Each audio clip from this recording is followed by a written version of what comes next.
ولا آمین المسجد الحرام، اور لوگوں جو شخص احرام باندھ لے اور میرے گھر میں حاضری کی نیت سے اپنے گھر سے نکل آئے چلے، خبردار اسے نہ تنگ کرنا، اسے نہ چھیڑنا،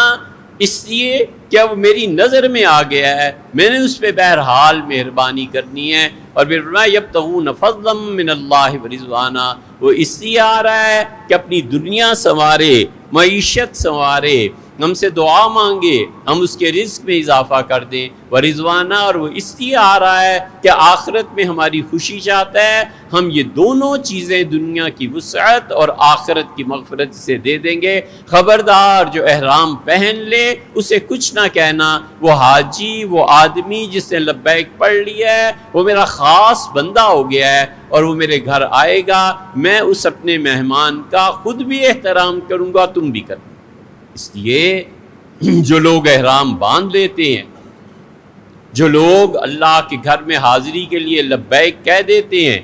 یہ اللہ کے مہمان ہو جاتے ہیں۔ ان پہ ہاتھ ڈالنا اپنے آپ کو خدا کے قہر کو دعوت دینا ہے،